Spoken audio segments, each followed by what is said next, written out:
Oh, ngayon naman ho, nako po, eto. Panibagong sakit ng ulo na naman ho ito, mga bossing. Panibagong sakit ng ulo ni Boss Jewel. Oh, Bagong bala ang kilala niyo po si Boss Jewel, mga kababayan. Baka napunta na rin ng Portugal. Sabi ni Mayet, Badwa, si Chis Escuder, baka nga. Wala tayong wala tayong naririnig sa kanya no? O eto naman po si Boss Jewel, mga kababayan. Kilala niyo po ba si Boss Jewel? Naku po, may panibagong sakit ng ulo na naman po si Boss Jewel, mga kababayan. Ano po ba ito? Chika Bebs daw. Bet ka daw. Side chick daw. Ayon po dito sa balita, Rego Adventure at Bernie Manuel. Pakinggan ho natin. Side chick ka, bet. Above. Yan yung pagkakaintindi ko dito sa sinasabi. bala ang netizens kay Senador Joel Villanueva. May panibagong bala ang netizens kay Senator Joel Villanueva. Ano daw po yan? Ma'am Corina, Banat, pasok! Bala ang netizens kay Senador Joel Villanueva. Spotted daw kasi siya sa litrato ng kanyang umano ay side chick. Oy! Boss Joel, baka naman mamaya sabihin mo na naman, kakasuhan na naman yung mga vlogger. Ito galing. Magre-reaction, Boss Joel, magre-reaction lang po kami dito sa balita po ng ng agenda, bilyonaryo. Papakinig ko lang po papakinig ko lang po doon sa mga viewers namin dito, Boss Joel. Huwag nyo na po kaming pagbantaan o yung mga vlogger na magbibigay ng reaksyon, nakakasuhan nyo po, Boss Joel, O, game! Na may kapatid daw na kontratista. Narito ang agenda report ni Yung Chika Bebs daw, ni Boss Joel, di umano, ay may kapatid na kontratista. litrato ng kanyang umano ay side chick na may kapatid daw na kontratista. Narito ang agenda report ni Dexter Ganibe ng Abante. Ayan na. Ito na si Boss Joel. Game! Banat, boss! Sa mga kababayan ko po sa Bulacan, huwag po tayong magpapadala sa mga nanggugulo at nagpapakalat ng fake news. Tama na, sawa na po tayo. Nako po, yari. Nako, bilyonaryo, baka kayo yung sinasabi ni Boss Joel na nagpapakalat ng fake news. Tayo naman, mga kababayan, lagi naman yung mga vlogs natin at yung mga itinatalakay natin dito, kinukuha naman po natin sa mga mainstream media Banat, Boss Joel, pagtanggol mo ang iyong sarili, Boss Joel! Tayo sa paratang na walang pruweba na hanggang ngayon hinahanap pa ang ebidensya laban sa atin. Labanan na lang po natin ito sa tamang forum, sa korte. Ididimanda ko po sila. Ano sinasabi ko sa inyo? Pagka yung tinatapik si Boss Joel, ididemanda.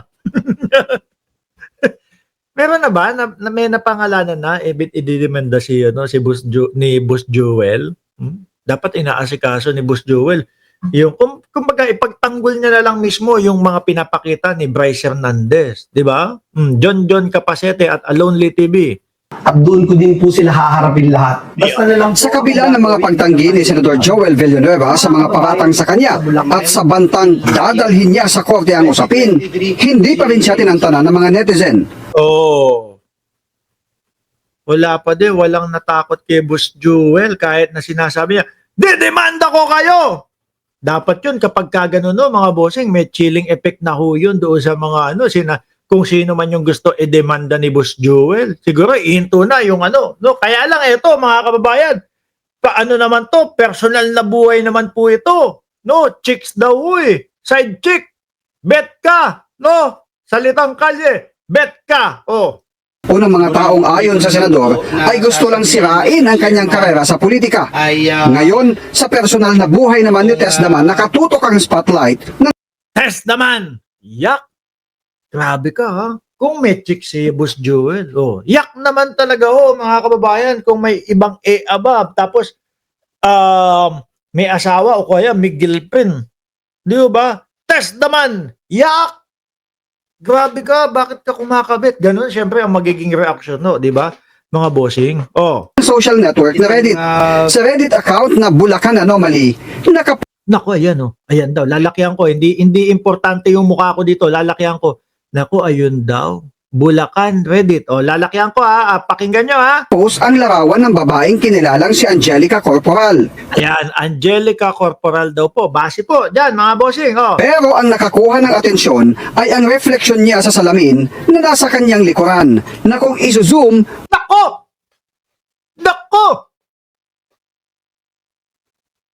Ito, yung may nagpicture, no, atras ko lang may nagpicture yan, di ba? May nagpicture, ganyan. Tapos, naaninag pa ng netizen nyo, yan, pinicturean, naaninag pa ng netizen, ayun tingin nyo ayun nakikita nyo, tingin nyo, tingnan nyo, nakikita nyo yung balikat ng babae, naaaninag nyo, yung reflection nung nakaupo doon, parang nagse-cellphone, nakayuko na ganon. Tingin nyo, sino kaya yan? Tingin nyo si Boss Jewel kaya yan? Ayun sa gilid talaga. Balikat, ayan, balikat. Tapos may parang may nakayukong ganon. Nagse-cellphone. Tuloy ko game. phone, katabi niya sa di kalayuan ng upuan. Ako, sinumpa talaga. Atras. Sandali. Para makita. Ang bilis nyo naman po kasi Katabi niya sa di kalayuan. Ayan, ayun. Halos magkatabi. Hindi naman yung tabi. Kunyari ako nandito, tapos yung litrato ay yung kung sino man yung nag-reflect dyan, nandyan. Baka kaluluwa lang ho ito. Baka yung tipo bang, naku, hindi. Ay, hindi. Meron. Di ba meron pang nakita nyo na, di ba? Liitan ko na. Alam nyo yung nanggagaya ho, mga kababayan, yung nanggagaya daw ng mukha, nanggagaya ng itsura, or ano ba tawag dun? Baka gano'n naman ito, yung multo. Ano tawag nila doon? Double ganger ba yun? Tama ba ako? Kung hindi ako nagkakamali. Game. Ng upuan. Ayon sa caption sa post, sa gitna ng gulo sa gobyerno at bahang dinaranas, may isang kababayan sa Bukawi na nakaangat na sa buhay. Naku po. Parang yan yung mga Ayun na! Naku, meron. Double ganger. Tama nga ako, Impersonator, sabi ni Cesar de los Reyes. Sabi ni Mr. Cool, De Vera, double ganger. Tama nga yung sinabi ko. Baka nga ganun lang yun. Hindi. Balikan natin. Hindi naman, si Boss Joel ba? Baka ginaya lang nung multo yung si Boss Joel, lakihan ko ulit na to. Baka ginaya lang. Huwag tayong masyadong mapag-isip ng kung ano-ano. Di ba? Tuloy. Salamat sa ating butihing Senador Joel Villanueva. Isang open secret na umano sa nasabing bayan ang relasyon ni Villanueva at Corporal na naging lakambini ng Bulacan. Kinu-question Kung naging lakambini, atabs pa yan siguro, naman ng uploader kung paano na-afford ni Corporal na makapagbukas ng isang high-end spa, magmay-ari ng condo unit, luxury bag, at mamahaling relo at sasakyan. Isinasangkot din ng Reddit account ang kapatid ni Corporal na isa umunong kontratista ng pamahalaan. Ano yan? Kontratista ng nako po? Hindi ko naman siya sinasabi na pinapaboran ni Joel Villanueva yan Kasi mga kababayan, pwedeng mapaboran yan, no? Bayawsin. Yun, ganun. Bayawsin, no? Bayawsin. Bayawsin. Paano ba naman yan? Hindi ako nakakakubra. Hindi man lang ako binibigyan ng mga proyekto doon sa gobyerno.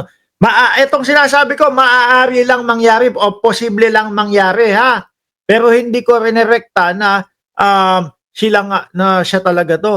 Sabi, bayawsin! Tulungan mo naman ako, bayawsin! Di ba? Wala, hindi ako binibigyan ng dun nung proyekto Baka kailangan mo akong baka matulungan mo ako. Di ba? Pwedeng ganon. Di ba? Gamit ang kumpanyang Gercor Solar and Construction. Comment pa ng isang Reddit user, nagtataka siya na kagagraduate lang sa kolehiyo ay nagka-business agad ng wellness spa na nasa Visayas Avenue. Hindi Kung Visayas Avenue, mahal ang upa doon. Mahalo ang upa doon, mga bossing. Kadikit malapit lang ho yan doon sa Malapit lang po yan saan ba to? Timog mamahal ho yung mga upa doon, mga kababayan. At saka hindi pwedeng paputyo-putyo yung mga establishmento mong ganun doon. Diba? Ilang ang kontrobersyal na larawan sa kondo na may hawak na aso, nag-share din ang isang Reddit user ng larawang magkasama sina Senator Tess Daman at Corporal sa isang okasyon na ayon sa Hindi naman kaya hiwalay na si Tess naman kung meron mang asawa to o kung meron mang boyfriend, girlfriend to, hindi kaya hiwalay na? Baka na mahiwalay na, ayaw lang nilang masyadong ilantad muna. Sabi ni John, ang bilis mo naman sumagot, John Kapasete. Senador, kasal, pastor, babaero. Yes, malapit sa amin yan, mahal ang upa. Diyan, sa Visayas Avenue. Malay mo, Boss Joel, baka makasuha mo pa ako nito, ha? Pinagtatanggol na kita dito.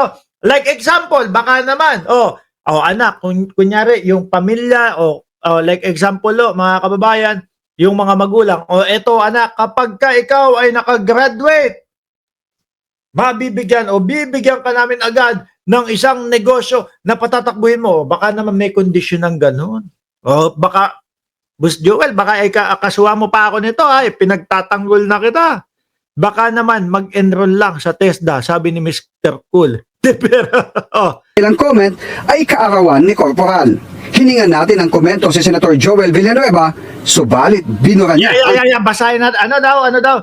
So, yung bilyonaryo, yung bilyonaryo, comment ay kaarawan ni Corporal.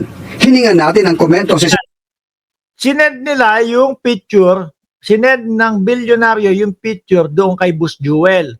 No, yung larawan ng babae, tsaka yung double ganger na ni Boss Joel siguro yun, no? Sa likod. Tinatanong nila, boss, ano po ba ang masasabi ng ganyan? Ano po ba masasabi nyo dito sa na to? Sa litrato na ito? Sumagot daw, mga kababayan. Senator Joel Villanueva, subalit binura niya ang kanyang tugon. Una, Sandali, hindi sandali, putragis na yan. Paano kita ipagtatanggol dito, Boss Joel? Iniisip ko ano ang dahilan ng pagbura ni Boss Joel nung sagot niya? Ano kaya? Siguro, isusurprise ko na lang kayo, ganun kaya? Hindi ko alam kung paano ko pagtatanggol si Boss Joel dito. Senator Joel Villanueva deleted a message. Senator Joel Villanueva deleted a message. Kumbaga, mabagal pala tong bilyonaryo, hindi nyo agad nabasa? na niyang sinabi na lahat ng paninira ngayon sa kanya ay bunga umano ng pagbanggit niya kay Congressman Zaldico na sa Ganun ba yun? Baka naman asawa ni Joel ang nakabasa. May asawa ba siya? Hindi ko alam. No? Wala akong idea kung may asawa si Boss Joel. Tuloy. tungkol sa budget insertions. Huwag po nating kalimutan, nag-umpisa po itong lahat ng ito noong yung name that cannot be mentioned, eminensyon ni Joel Villanueva. Sandali, boss. Simula yung mga tao nagsasalita about o tungkol sa iyo, simula nung bigla kang nagsalita na kami po mga congressman at ako po wala naman akong alam na may mga congressman na merong kakilala o may mga kaugnayan sa mga contractor. Doon di ba? Doon mga kababayan nag-umpisa kung di ako nagkakamali Doon karamihan nag-umpisa mga bossing yung sabi ng taong bayan, wala palang kaugnayan, hindi mo pala ganito ganyan o eto, boom, biglang lumabas yung picture na nila ni Alcantara. Si Zaldico na naglagay ng napakaraming congressional insert. So, kumbaga, itinuturo niya si Zaldico gumagamit ng mga tao para sirain si Boss Joel. Ganun ba? Paano yung mga picture? Yung sila Alcantara at si Boss Joel. Lalo na sa ating lalawigan sa Bulacan noong 2023. Dahil po sa pagkakadawit ni Zaldico, nag-umpisa na ang pagkasira at Nag-umpisa na ang pagkasira. Hindi, mali. Uy, sira ka na, hindi pa. No, nag-umpisa ng manira. Yun. inano natin, inayos natin, hindi mag-umpisa na ang pagkasira. Pagkasira, ibig sabihin, napatunayan nila yun. Eh, wala pa naman. Di ba, Boss Joel? Oh, nag-umpisa ng manira. Yun, ha? Kasi, hindi, mali naman ho kasi. Tingnan nyo, pakinggan nyo ulit. Oh. lalo na sa ating lalawigan sa Bulacan noong 2023. Dahil po sa pagkakadawit ni Zaldico, nag-umpisa na ang pagkasira at Nag-umpisa na ang pagkasira o nag-umpisa na ang paninira, Boss Joel. Oh. bato ng putik sa ating pangalan. Sa taong bayan, wala po tayong tinatago. Hindi po tayo nagnanais mag-abroad. Nananatili Wala, dyan lang. Stay lang daw ho si Boss Joel, mga bossing. po na nakatutok tayo sa tunay na trabaho, ang maglingkod ng tapat at may malasakit. Bukod sa pagiging local director for Miss Universe Philippines Bulacan, kilala din si Corporal bilang isang influencer at may mga commercial endorsement din siya sa beauty at lifestyle products and services. Bukas ang Billionaire News Channel. Mga mala beauty queen pala. Sabi ni Kapuso at PBBM ako, nanonood ako sa iyo, tuwang-tuwa ako, hindi nagtagumpay ang mga kampon ng demonyo, mga DDS. PBBM pa rin ang presidente. Opo, Kapuso at PBBM ako. Puro ka explanation, halatadong guilty ka, tukayo. Hoy, ako ba? Hindi, si Boss Joel, hilig, mayat mayahu yan, mga kababayan. Para ho si Bato de la Rosa. Oh, always nagpapaliwanag si Tobats, mga bossing di ba? Oh. Natabante para sa panig ni Angelica Corporal. Thank you so much. Para sa Yan. agenda, Dexter Ganibe. Bukas daw, paliwanag nyo daw, hinihintay kayo ng bilyonaryo. Kasi daw, syempre nagpaliwanag na si Boss Joel, tapos binura daw ho.